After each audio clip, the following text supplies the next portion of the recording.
चारा घोटाला जो हुआ है उसमें बहुत सारी बातें होती है, उसमें बहुत सारे पॉलिटिकल लोग पहले से भी इन्वॉल्व थे, लेकिन चारा घोटाले की जब बात होती है तो लालू प्रसाद यादव जी आते हैं। क्या जगन्नाथ मिश्रा का नहीं शामिल थे? लेकिन लालू प्रसाद यादव का नाम को क्यों उछाला गया? बहुत तरह की बात। अच्छा, लालू जी का कार्यकाल आपने देखा है? बहुत नजदीक से देखा है। तो हाँ। उस समय का दौर किस तरह का अनुभव साझा कीजिए, क्योंकि अपने साथ अभी लाइव में जुड़े हुए 600-700 लोग हैं जो देख रहे हैं, तो उस अनुभव को याद कीजिए और बताइए कि क्या था और क्या अब बदला है, इन चीजों पे प्रकाश डालिए। देखिए, आदरणीय लालू प्रसाद यादव जो है भारतीय राजनीति, बिहार की राजनीति के ही नहीं, भारत के राजनीति के एक बहुत ही परिपक्व महारथी रहे हैं और उन्होंने बिहार के लिए बहुत सारा कुछ किया भी, बहुत सारे दबे कुछ लोग की वो आवाज़ भी बने। लेकिन क्या है कि पॉलिटिकल सिचुएशन एंड सर्कमस्टांसेस कुछ ऐसे हो जाते हैं कि मतलब कि चीज़ें कहीं मूव नहीं हो पाती है।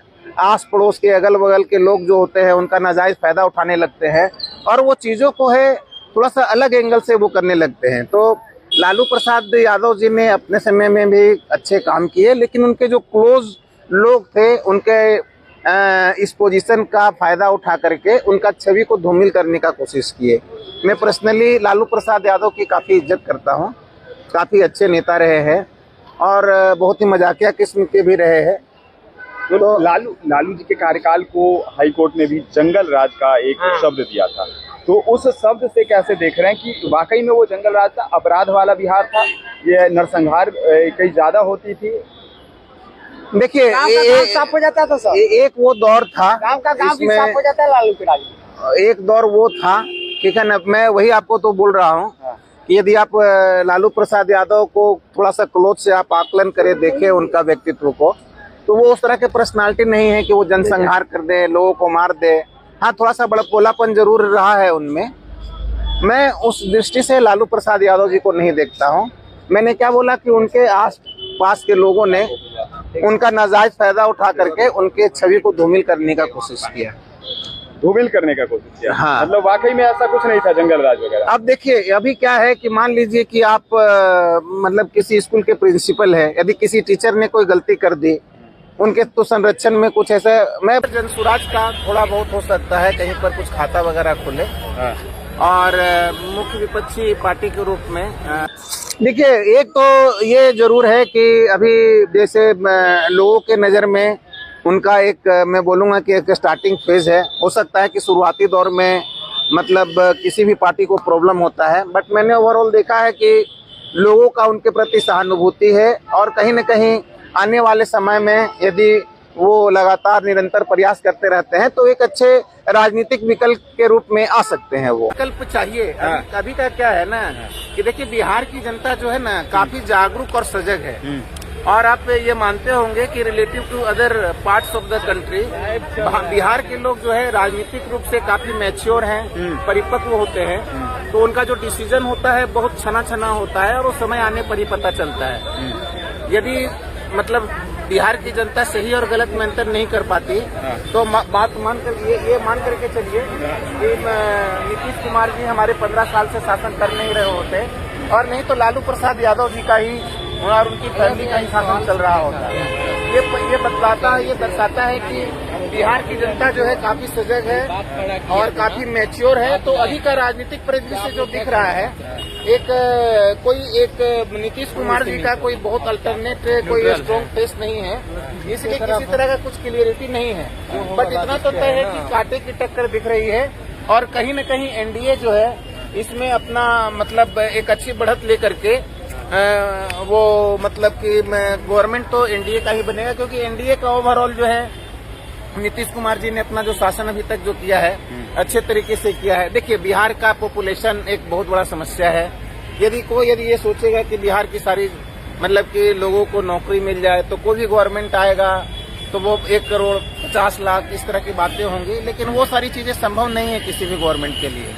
यदि हम लोग एक एनालिसिस करें मोटे तौर पर कि क्राइम रेट कैसा है, क्राइम कंट्रोल कैसा है, चीजें लोगों को कैसे मतलब दिख रही है, एजुकेशन कैसा है, तो मोर और लेस मतलब कि बिहार का जो है सिचुएशन काफी अच्छा है, बहुत खराब नहीं है। और नीतीश कुमार जी ने अच्छा ही काम किया है, खराब किसी दृष्टि से नहीं किया जाता कहा जा सकता। और एनडीए वाले जो है उन्होंने उसको बैकअप भी अच्छा किया है। तो जो सिचुएशन दिख रहा है कि नीतीश कुमार मुख्यमंत्री होंगे या नहीं होंगे तो पता नहीं है। एक यदि सशक्त और एक अच्छा उत्तराधिकारी यदि नीतीश कुमार का रहता तो निश्चित तौर पर एनडीए की सरकार बनती और मुख्य विपक्षी के रूप में आदरणीय तेजस्वी यादव जी भी अच्छा काम कर रहे हैं। उन्होंने भी काफी एक पॉलिटिकल मैच्योरिटी को शो किया है और ये बहुत ही एक अच्छी चीज है एक स्वस्थ लोकतंत्र के लिए कि हमारा एक पक्ष भी स्ट्रांग रहे और विपक्ष भी उसी तरीके से स्ट्रांग रहे। अच्छा, आप काफी अनुभवी लग रहे हैं। बिहार की राजनीति को आपने काफी करीबी से देखा भी होगा। कहाँ के रहने वाले हैं आप? एक्चुअली मैं तो मतलब रहने वाला हूँ झारखंड का। अच्छा। बट मैं बिहार हमेशा आता जाता रहता हूँ। मैं किसी विभाजित बिहार को आपने देखा था उस समय क्या? मैंने बहुत नजदीक से और बहुत क्लोज से देखा। हाँ। जब पार्लियामेंट में बहस हो रही थी, जब लालू प्रसाद यादव जी ने बोला था कि मैं झारखंड को अपनी लाश पर बनने दूंगा, उसमें आदरणीय अटल बिहारी वाजपेयी जी थे। तो मैं थोड़ा सा पॉलिटिकली काफी एक्टिव रहता हूँ। तो वो मैं उस दौर को भी देखा और इस दौर को भी देख रहा हूँ, दोनों को देख रहा हूँ मैं। तो उस समय जो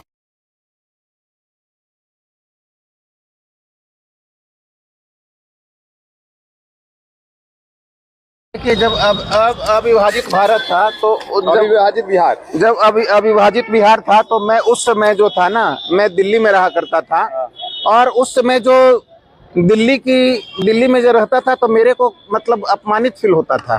क्योंकि बिहारियों का इमेज कहीं न कहीं काफी बहुत खराब था और लोग बिहारियों को थोड़ा है दृष्टिकोण से देखते थे। क्योंकि उस समय एग्जाम्स वगैरह का चोरी वगैरह को लेकर के भी काफी चीजें हाईलाइट होते रहती थी। उसके बाद हमारे आदरणीय लालू प्रसाद यादव जी के कारनामे थे उस समय। तो उसके कारण क्या है कि राजनीतिक रूप से काफी और हर दृष्टिकोण से, क्योंकि हमारा जब प्रतिनिधित्व ही उस तरह के पर्सनालिटी के अंतर्गत होता है तो लोग उसी नाम से लोगों को उसी तरीका से ऐड करके देखते हैं। तो उस समय की स्थिति बहुत ही खराब थी। हम लोग बस वगैरह में भी जब दिल्ली में रहते थे तो जाते थे तो बिहारी बोलने में काफी खराब लगता था और हम यदि हमारे पास कोई डिग्रियां भी होती थी तो हमें साबित करना पड़ता था कि वी आर रियली एजुकेटेड। तो उस समय का जो बिहार है और अभी का बिहार में तो काफी जमीन आसमान का अंतर है। हम लोग कहीं भी अब रहते हैं जाते हैं तो बोलते हैं बिहार हो या झारखंड हो, तो एक अलग तरह का इमेज बना। राजनीतिक परिदृश्य बदला, नेतृत्व बदला, लोगों का आचरण बदला, लोगों का इमेज बदला।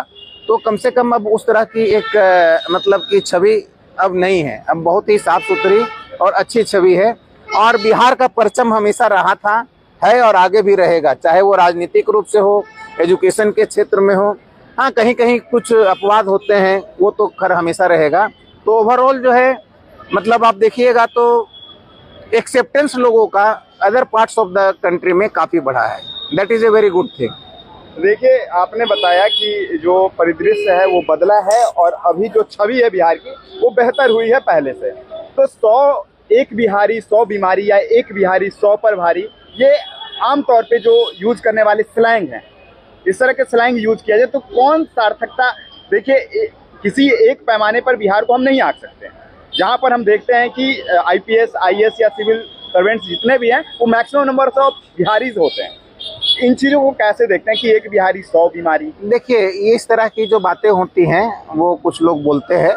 देखिए, हम लोग भारत में रहते हैं और भारत में के जितने भी राज्य हैं, 27-28 राज्य जो भी हैं, सभी राज्य काफ़ी अच्छे हैं। सभी राज्य के लोग काफ़ी मतलब हर क्षेत्र में अपना योगदान दे रहे हैं।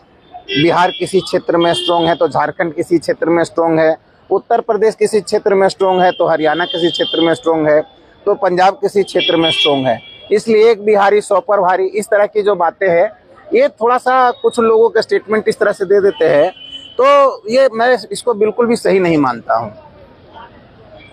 नहीं सही मानते हैं? नहीं, ये जरूर है कि बिहार की अपनी एक अस्मिता है, भारत का अपना एक बिहार का लोगों का अपना एक इमेज है, वो काफ़ी अच्छा है। और पहले जो होता है, चूँकि हमारे लीडर्स उस तरह के लेवल के नहीं थे।